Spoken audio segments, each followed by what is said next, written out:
SashaMarsden was a 16-year-old girl whom was studying childcare from Blackpool, England. On January 13th, 2013, she was stabbed to death and set on fire. But before we get any further, hello, and welcome to the Murder House Radio Show.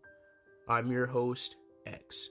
On this show, we will be covering serial killers, disappearances, true crime, and the most deplorable things and people in history.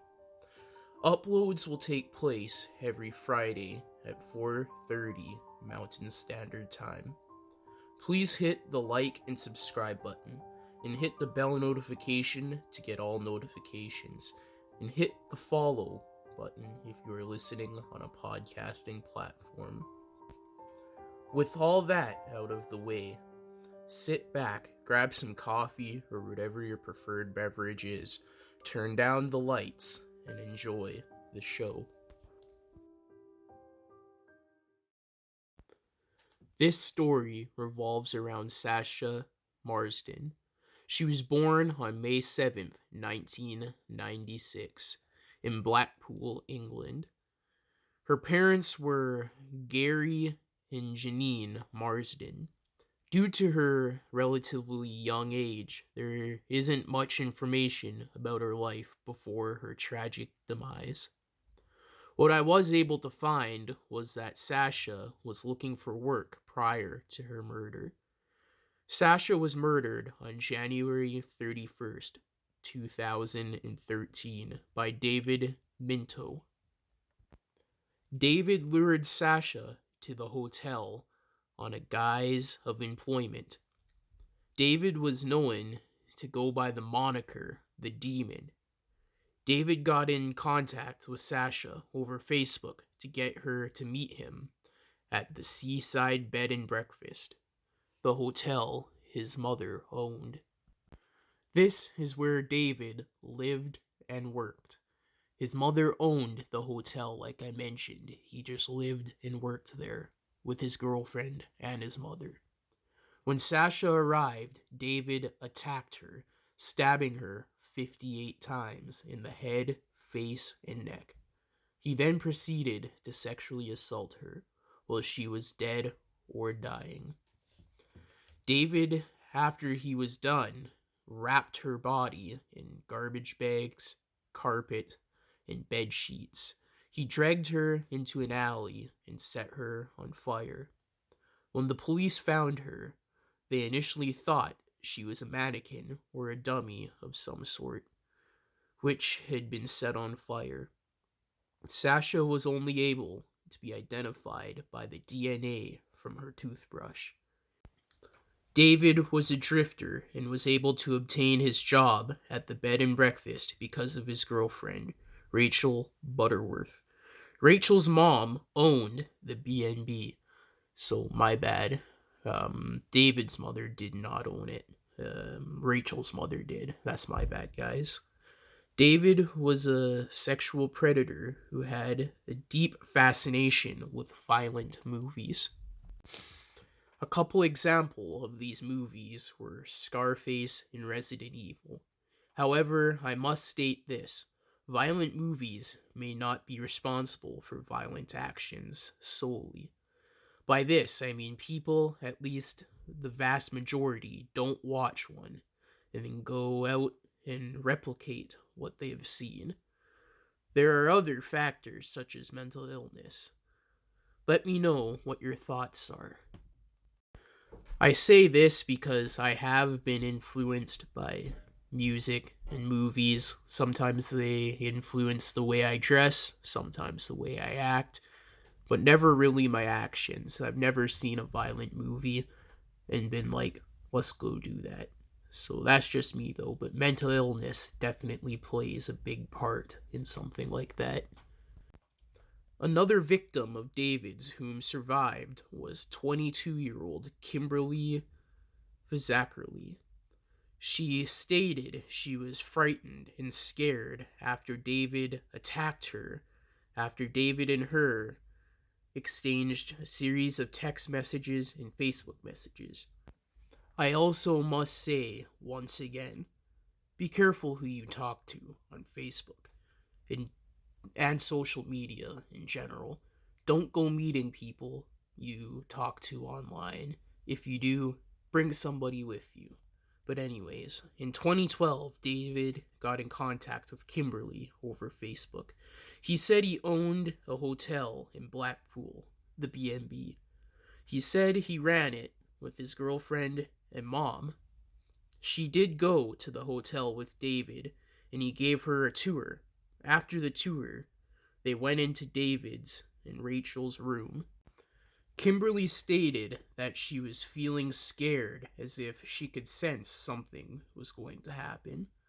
She told the court that David had touched her inappropriately. She told him to get off her, and he didn't immediately. She told him to get off her again, and this time he did. She managed to get away with her life, and she went home. Kimberly said after this she never went back to the hotel and ignored David, which is an appropriate response. She should have reported him sooner, but there's no further comments on that. On the 27th of January, David contacted Sasha for a cleaning job. He kept his meeting in contact with Sasha, the secret from his girlfriend. Sasha's father dropped her off at the hotel at 4 p.m. I couldn't imagine being her father, dropping her off, not knowing what was about to take place. That would break my heart, and I'd never be able to forgive myself if I was him. About 3 hours later, neighbors saw a fire and put it out with water. Around 8 p.m., Sasha's parents went to the hotel because she has not returned home. When her parents and the police questioned David, David said she had left hours ago. Examiners said that when they examined her body, Sasha had put up a great fight. Her blood was found throughout the hotel and on David's clothes and the murder weapon. Her blood-stained belongings were found in a garbage bin. Her phone was dismantled and found as well. Police had also found that David had attempted to flush Sasha's jewelry down the toilet and found her DNA in the bathtub.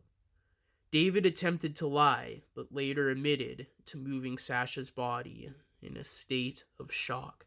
He tried to claim Sasha had came on to him sexually, which is a very monstrous claim. All these people don't take accountability for their actions. They blame others, but never themselves. In very few cases have I seen the killers actually take responsibility for their actions. But anyway, David told the court that he had last seen Sasha leaving the hotel and that she must have come back and was killed by a mystery person. After only 3 hours of deliberation, the jury rejected his claims and found David guilty. Obviously, the mountain of evidence against him is staggering. David was sentenced to a minimum of 35 years on July 26, 2013. Britain's sentencing guidelines are definitely strange. I always compare them to American guidelines. With cases like this, it makes sense that they get put away for life with a very little chance of parole, or at least 35 years in a mental hospital, along with prison time. And then one day, maybe they could be freed, but that's a hard maybe. What do you guys think about that? What do you guys think about Britain's sentencing guidelines? Did I miss anything? If so, let me know down in the comments below. I'd love to learn more about this case, if I missed anything.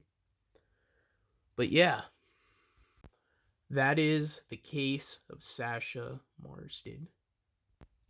Thank you for listening to this episode of the Murder House Radio Show. Please like, comment, subscribe, and share for more if you are viewing on YouTube. Leave recommendations for future episodes in the comments. Don't forget to hit the bell notification to get all notifications. If you are listening on a podcasting platform, hit follow, and it doesn't hurt to give a 5-star review. I hope you have a good rest of your day. This is your host X, signing off.